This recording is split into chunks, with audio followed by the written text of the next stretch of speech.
Graça e paz, meu irmão, gratidão damos a Deus. Nossa meditação de hoje dará início a um novo livro, o livro de Neemias, capítulo 1 e o versículo 4. Nele está escrito: E sucedeu que, ouvindo essas palavras, assentei-me, chorei e lamentei por alguns dias, e estive jejuando e orando perante o Deus dos céus.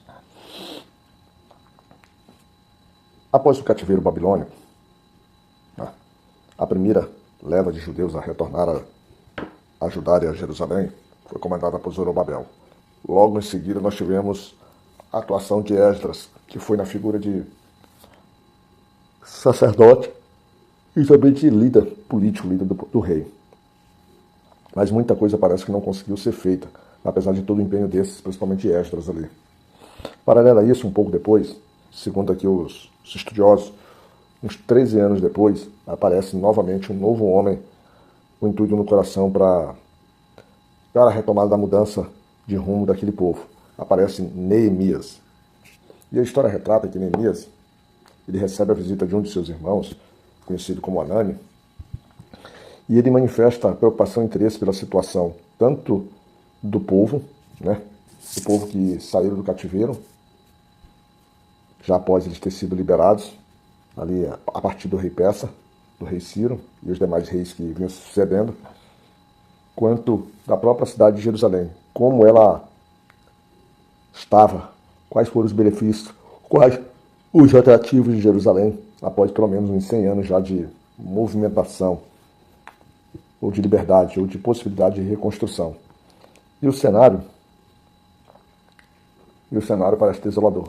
O interessante nesse processo é, na verdade, a manifestação de uma preocupação em alguém que nunca foi em Jerusalém, que não conhece, que ouve de Jerusalém só de ouvir falar. Mas Esdras, Neemias, falo Esdras porque tanto Neemias quanto Esdras atuaram basicamente em períodos muito semelhantes, e até mesmo o livro Neemias e Esdras, que hoje nós encontramos dividido, assim como Crônicas, era considerado um livro só. E é maravilhoso como, por vezes, há pessoas que nós não conhecemos, que ela se preocupa, ou ela se manifesta, ou ela se interessa pela nossa situação. E é um interesse real, porque aqui o interesse de Neemias era o interesse real por aquele povo. E ao tomar conhecimento dessa situação, dessa lastimável situação, e desses dias sem esperança, apesar de os reis persas que atuavam sobre a Babilônia estavam, vamos dizer assim, estavam com o povo judeu, ou pelo menos não atrapalhavam mais o povo judeu, financiando inclusive muitas das ações dos judeus no processo de reconstrução. E a atuação de Neemias, nessa hora distante, um homem que trabalha para o rei, segundo o finalzinho do versículo 11, que diz assim: então eu era o copeiro do rei, mostrando que ele tinha uma posição de destaque, uma posição importante, que desempenhava para o rei, uma proximidade. Neemias, ele manifesta uma tristeza profunda quando chega lá no versículo 5, algo semelhante ao que o próprio Esdras vem manifestando, principalmente quando Esdras tinha chegado, tinha se estabelecido em Jerusalém, depois toma conhecimento da forma como os judeus, como o povo estava vivendo, como o povo de Judá estava vivendo, principalmente nos casamentos mistos. E no versículo 5, está escrito: e disse: Senhor, Deus dos céus, Deus grande e terrível, que guardas o conserto e a benignidade para com aqueles que te amam e guardam os teus mandamentos. Ele já começa levando sua oração, sua súplica ali, colocando, na verdade, tudo nas mãos de Deus. Num Deus em que ele reconhece que ele é grande, ele é terrível, mas que ele age com um senso de justiça para poder guardar o conserto e a benignidade daqueles que te amam e guardam os teus mandamentos. O problema é que, pelo cenário que nós estamos vendo aqui, a gente vê, na verdade, que o povo de Jerusalém não ama o Senhor. Pelo menos, aparenta estar sempre buscando pela sua ira. Por mais que ele seja instruído, por mais que ele seja confrontado, por mais que seus profetas, seus sacerdotes, seus levitas, eles chorem pelos pecados do povo e que, por vezes, eles próprios participem disso. É um povo, como diria a Bíblia, obstinado. É um povo que chama a ira de Deus para cima de si. Mas, ainda assim, Neemias demonstra um coração esperançoso, jogando ou pedindo para que os olhos do Senhor estejam atentos sobre todos eles.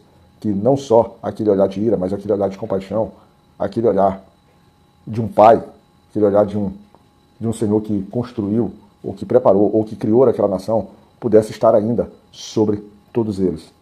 Neemias, em nenhum momento na sua oração, lhe foge da responsabilidade, do reconhecimento do pecado, da corrupção, né, daquele seu povo.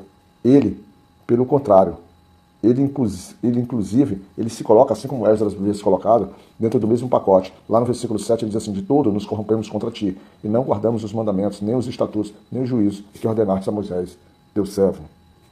Mas nesse reconhecimento, Neemias também apresenta ao Senhor e relembra ao Criador que aquele povo ainda era o seu povo.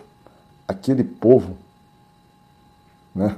Aquele povo foi o povo que ele resgatou em todas as fases, inclusive ali no cativeiro. Aquele povo era o povo que ele estava reconduzindo ali. E não seria, não digo justo, mas não seria esperado que aquele povo fosse então encaminhado, tirado ali do seu cativeiro, para simplesmente para minguar e para se acabar em desolação.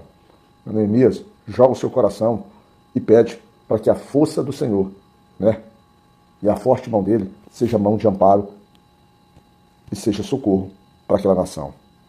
Temos então um homem que passa a jejuar, que passa a lamentar, que passa a chorar e que passa a colocar o seu povo, a sua nação no seu coração, mesmo sem nunca ter vivido ali, mesmo sem nunca praticamente ter se relacionado com eles.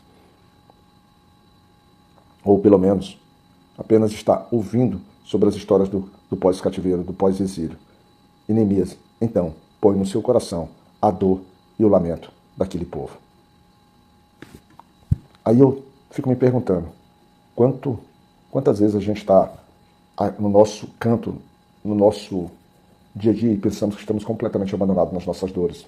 Olha só, nós temos Neemias em um local, temos o povo de Jerusalém em outro, e não há um relacionamento efetivo sobre eles, mas há uma ligação, uma verdade entre eles, que faz com que Neemias passe a se preocupar com aquele povo e que no seu coração nasce uma necessidade de apoiar. Em resumo, esse capítulo inicial de Neemias mostra que mesmo quando a gente imagina que estamos sozinhos no mundo, a mão poderosa de Deus começa a agir, levantando homens que estejam dispostos e que sejam capazes de nos levar ao socorro de Deus. Porque o Filho de Deus, o povo de Deus, aquele que busca, aquele que confia, mesmo quando está vacilando na sua caminhada, ele nunca está sozinho. Ele nunca está abandonado. A poderosa mão de Deus sempre será o seu socorro. Que a graça de Deus, o poderoso amor dele, e que o seu olhar atento e generoso esteja sobre a tua casa, sobre a minha casa, nesse dia. E que o Senhor Deus nos cuide, meu irmão.